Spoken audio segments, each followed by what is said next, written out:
porque dele, por ele, para ele são todas as coisas. Provavelmente, se você é cristã, evangélica ou católica, você já ouviu essa frase, já teve acesso a esse versículo bíblico, ou até já cantou a música, né? Porque eu fico muito com essa música na minha cabeça. Porque dele, por ele, para ele são todas as coisas. E eu fico pensando na importância de alguém nos tirar do automático e nos fazer refletir sobre essa música, porque eu sempre ouvi essa música, cantei essa música na Igreja Católica.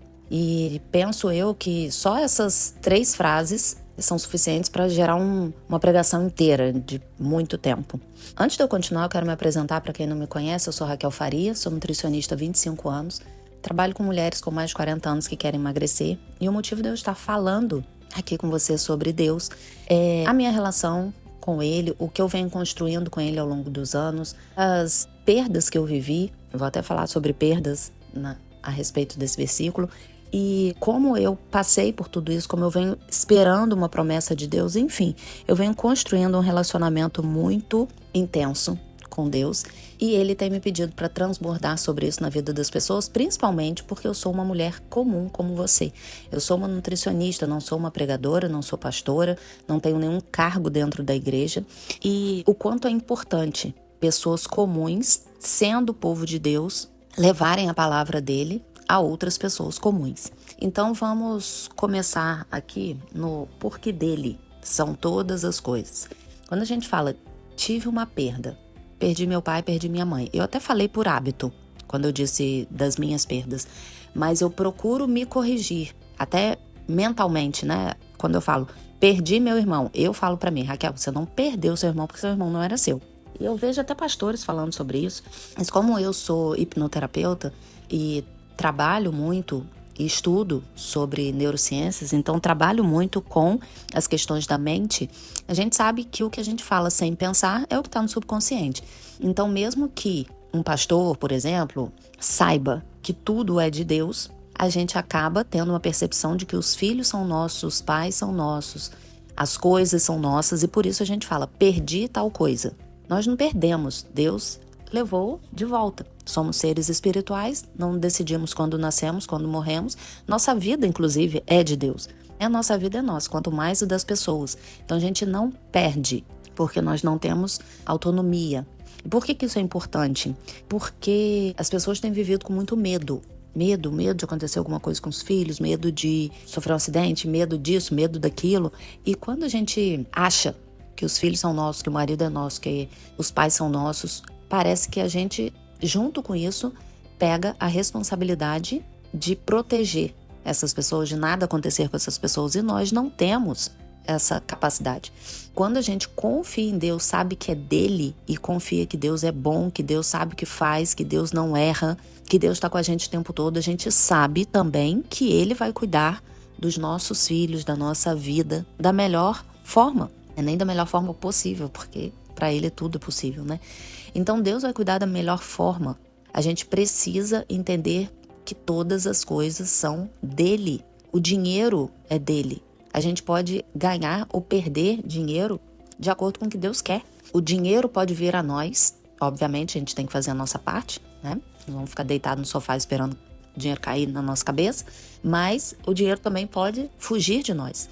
São as situações mais inesperadas que fazem com que o dinheiro vá embora, e situações inesperadas também que fazem com que o dinheiro venha. O dinheiro vem através dos recursos do mundo. E quem foi que criou o mundo? Então tudo é dele. E a segunda frase é porque dele. A segunda, por ele. Por ele. Imagina, por ele, através dele, por causa dele. O coração dele precisa estar como um só com a gente. Ontem eu estava refletindo sobre isso, sobre o mundo, sobre o céu, os pássaros, as árvores, os rios, o mar, o gelo, tudo. E tudo que foi criado a partir do mundo. As pedras, as flores, os metais. O mundo é bom, é harmonioso. Por mais que, por exemplo, aconteçam vendavais, terremotos, maremotos, começa e termina. Até isso está no controle de Deus o tempo todo. E muitas coisas acontecem por questões climáticas que foram desencadeadas por desequilíbrios feitos pelas pessoas.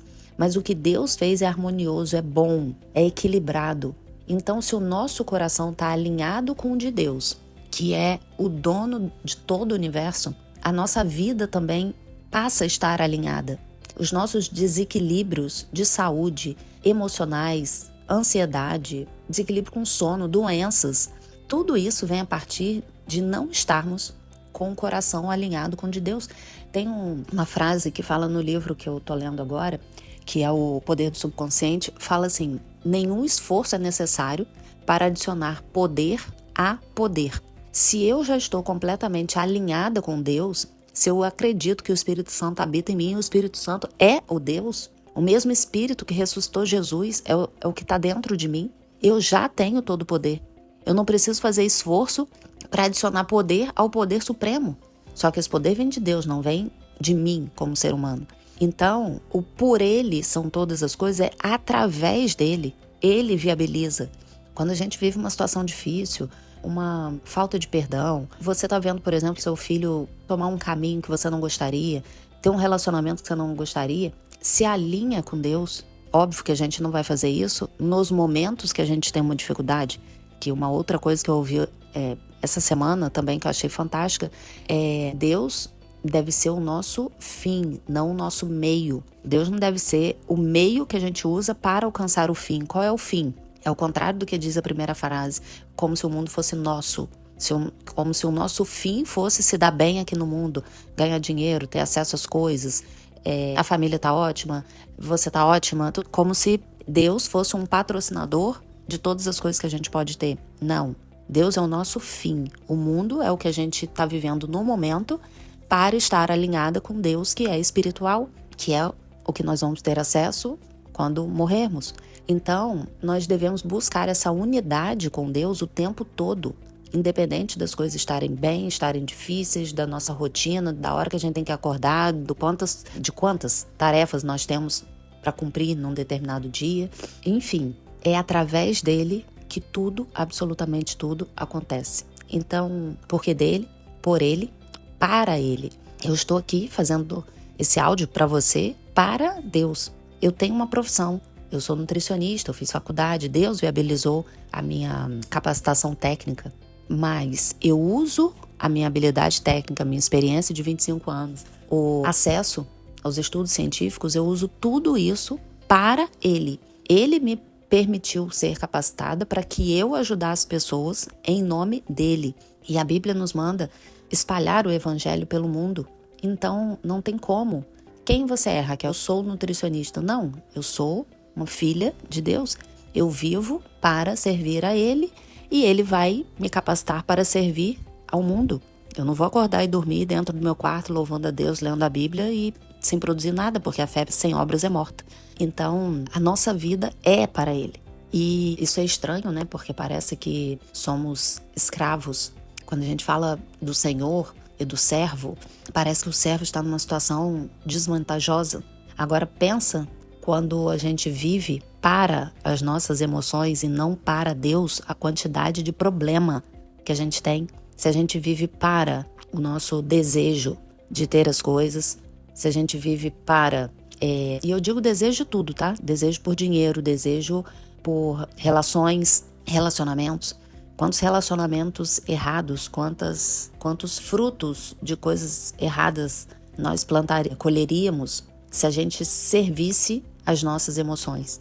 Vou até corrigir, se a gente servisse, não, quando a gente serviu, porque todos nós fizemos isso em algum momento da vida ou em algum grande momento. Eu servi as minhas emoções por mais de 20 anos. Vivi coisas que hoje eu não consigo nem explicar para as pessoas. Falam, isso é louca, não sei nem o que tinha em mim. Mas, trazendo uma reflexão, o que eu tinha? Uma cegueira emocional e espiritual e vivia servindo as minhas emoções. Eu vivia para as minhas emoções e não para Deus. Então, quando a gente muda essa nossa frequência de vida, porque dele, por ele, para ele são todas as coisas, e os pensamentos dele são mais altos do que os nossos, a gente só colhe frutos bons. Deus nos dá tudo o que nós precisamos, não tudo que nós queremos, mas tudo que nós precisamos para que a nossa vida seja boa e abundante aqui na Terra. Jesus veio para isso, mas para isso nós precisamos ter um relacionamento com Deus, não para termos uma vida abundante, no sentido material. Mas a abundância, a nossa riqueza, é a própria vida de Deus dentro de nós. Quando nós temos isso, as circunstâncias ficam muito pequenas. Independente de você estar bem ou não, ter dinheiro ou não, de estar se sentindo feliz ou não, a família estar harmonizada ou não, a vida dele dentro de nós é a nossa maior riqueza. E tendo isso, o transbordo disso daí vai alinhar todas as outras coisas. Esse era o meu recado para você hoje. Um beijo.